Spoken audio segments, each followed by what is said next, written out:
اس کی واپسی پر الماس نے پہلی فرصت میں اس کو تمام واقعات سنائے۔ وہ سخت حیران ہوا اور تشویش کا شکار بھی، کیونکہ اس نے الماس کو بلوانے کے لیے کوئی تحریری پیغام نہیں بھیجا تھا۔ بھلا مجھے ایسی کون سی ہنگامی ضرورت لاحق ہو سکتی تھی؟ ڈی سلوا نے کہا، اور ہوتی تو کیا میں خود نہیں آ سکتا تھا؟ لیکن میں تو یہاں تھا ہی نہیں۔ اور تمہارا گھر وہ کیوں کھلا پڑا تھا؟ الماس نے بے وقوفوں کی طرح کہا۔ کھلا پڑا تھا؟ گھر کو میں مقفل کر کے چابیاں اپنے ساتھ لے گیا تھا، ڈی سلوا نے تردید کرتے ہوئے کہا۔ واپسی میں مجھے گھر اسی طرح مقفل ملا جیسا میں چھوڑ گیا تھا۔ کیا دروازوں کے ہر قفل کی دوسری چابی تمہارے پاس تھی؟ الماس نے بے یقینی سے پوچھا۔ ایک کے ساتھ دوسری چابی اپنے پاس بے وقوف رکھتے ہیں، ڈی سلوا بولا۔ دوسرا سیٹ میری آفس ٹیبل کی دراز میں رہتا ہے۔ ثبوت کے طور پر اس نے چابیوں کا ایک گچھا اپنی جیب سے اور دوسرا میز کے سب سے نیچے والی دراز میں سے نکال کے رکھ دیا۔ اس نے الماس کو لانے والے کسی بڈھے ڈرائیور کے بارے میں بھی قطعی لا علمی کا اظہار کیا، اور یہ بھی بتایا کہ جاتے وقت وہ اپنی گاڑی کو گیراج میں بند کر کے اور شٹر گرا کے مقفل کر گیا تھا۔ چنانچہ وہ گاڑی دوسری ہوگی جسے رنگ، ماڈل اور ساخت کی یکسانیت کے باعث الماس پہچان نہ سکی۔ الماس اسے جھوٹا نہیں کہہ سکتی تھی۔ دنیا میں ڈی سلوا سے زیادہ قابل اعتماد کون ہو سکتا تھا؟ مگر اس کے دل میں ایک خلش سی تھی، جیسے کوئی کانٹا سا نکل جائے مگر نو کے خار ٹوٹ کر رہ جائے، اور نظر نہ آنے کے باوجود باعث آزار بنی رہے، کیونکہ اس کی سہیلی نے واقعی کار کا نمبر نوٹ کیا تھا اور یہ نمبر ڈی سلوا کی کار کا تھا۔ لیکن وہ مزید سوالات کرتی تو زیادہ بے وقوف بنتی۔ ڈی سلوا کہتا کہ تمہارا دماغ خراب ہے، تم ہی بتاؤ کہ میری نمبر پلیٹ کوئی اپنی گاڑی پر کیسے لگا سکتا ہے، جبکہ میری گاڑی بدستور گیراج میں کھڑی رہی اور کسی نے کفل کو چھوا تک نہیں۔ الماس کیا کہتی کہ خرابی میرے دماغ کی نہیں بلکہ اتفاق سے نمبر ایک تیسرے شخص نے نوٹ کیا تھا۔ الماس کی سہیلی نے عادت کے مطابق احتیاط پسندی کا مظاہرہ کیا تھا اور مطمئن ہونے کے باوجود الماس کو ایک اجنبی کے ساتھ گاڑی میں رخصت کرتے وقت ایک نظر نمبر پلیٹ پر بھی ڈال لی تھی۔ کوئی منطقی نتیجہ اخذ کرنا یا عقل کے دلائل سے کچھ ثابت کرنا ناممکن تھا۔ حد سے زیادہ الجھن اور پریشانی کا انجام تعلقات میں کشیدگی کا سبب بنتا۔ مجبوراً وہ خاموش ہو گئی۔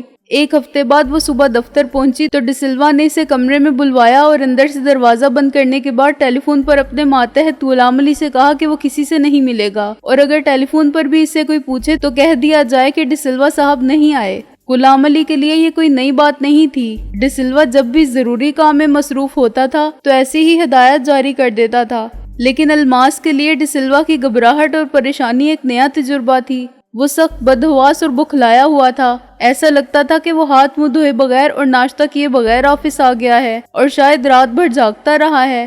اس کی آنکھیں سرخ تھیں، بال پریشان تھے اور کپڑے بے ترتیب تھے۔ اس نے الماس کو حوصلہ رکھنے اور سکون سے پوری بات سننے کا کہا، حالانکہ خود ہی سے سکون اور حوصلے کی ضرورت تھی۔ وہ الماس کے سامنے بیٹھا آدھی آدھی سگریٹوں کو ایشٹرے میں مسل کر بجھاتا رہا اور پھر نئی سگریٹ جلاتا رہا۔ اس کی ہر حرکت سے دل اضطراب آیا تھا اور یوں لگتا تھا کہ اسے بات کرنی مشکل ہو رہی ہے۔ بالآخر جو کچھ اس نے بتایا وہ ہیروشیما پر گرنے والے پہلے ایٹم بم کے دھماکے سے کم نہ تھا۔ اس نے بتایا کہ ایک ہفتہ پہلے الماس کو اغوا کر کے لانے والے اس کے پرانے کاروباری حریف تھے، جنہوں نے اس کے ذاتی دشمنوں سے الحاق کر کے ایک سازش کی تھی۔ انہوں نے ڈی سلوا کی عدم موجودگی میں اس کے گھر کے دروازوں کی چابیاں بنوائیں، گیراج سے اس کی کار بھی نکال لی اور اس کی تحریر بنا کر الماس کو ایک پیغام ارسال کر دیا۔ الماس کو لانے والا دیکھنے میں بڈھا لگتا ہے مگر وہ بہت سے جوانوں سے زیادہ پھرتیلا اور طاقتور ہے اور جوڈو کراٹے کے علاوہ خنجر کے استعمال میں بھی ماہر ہے۔ وہ لوگ ایک خاص مقصد کے تحت الماس کو لائے تھے۔ الماس 6 گھنٹے بے ہوش نہیں رہی تھی بلکہ اسے خواب آور دوا کے زیر اثر بے ہوش رکھا گیا تھا، ورنہ چوٹ سے تو وہ کچھ دیر بعد ہوش میں آ جاتی۔ بے ہوشی کے اس وقفے میں انہوں نے الماس کی بہت سی تصویریں اتار لیں۔ یہ تصویریں ایسی ہیں کہ کوئی شریف آدمی ان کو ایک نظر دیکھنا تک گوارا نہیں کر سکتا۔ اس سے پہلے نہ جانے کب وہ اسی بیڈ روم میں سوئے سوئے ڈی سلوا کی تصویریں لے چکے تھے۔ چونکہ ڈی سلوا کے گھر میں بھی اس کے سوا کوئی نہیں ہوتا اور خود اسے بھی زیادہ کپڑے پہن کر سونے کی عادت نہیں ہے، اس لیے خاص زاویے سے لی ہوئی یہ تصاویر بھی قابل اعتراض سمجھی جا سکتی ہیں۔ لیکن اسی پر بس نہیں، ڈی سلوا اور الماس کی چند تصویروں کو یکجا کر کے کچھ ایسی تصویریں بھی بنا لی گئی ہیں جن کا تصور بھی نہیں کیا جا سکتا۔ جو تصویریں الگ الگ ہیں ان میں بھی بیڈ روم ایک ہی ہے اور جعل سازی کوئی نہیں، چنانچہ باقی تصویروں کو جعلی ثابت کرنا آسان کام نہیں ہے جو کسی ماہر فوٹوگرافر نے تیار کی ہیں۔ جعلی ثابت کرنے کے لیے بھی مقدمہ کرنا پڑتا ہے اور عدالت میں فیصلہ ہونے تک ساری دنیا نقل کو اصل مان چکی ہوتی ہے۔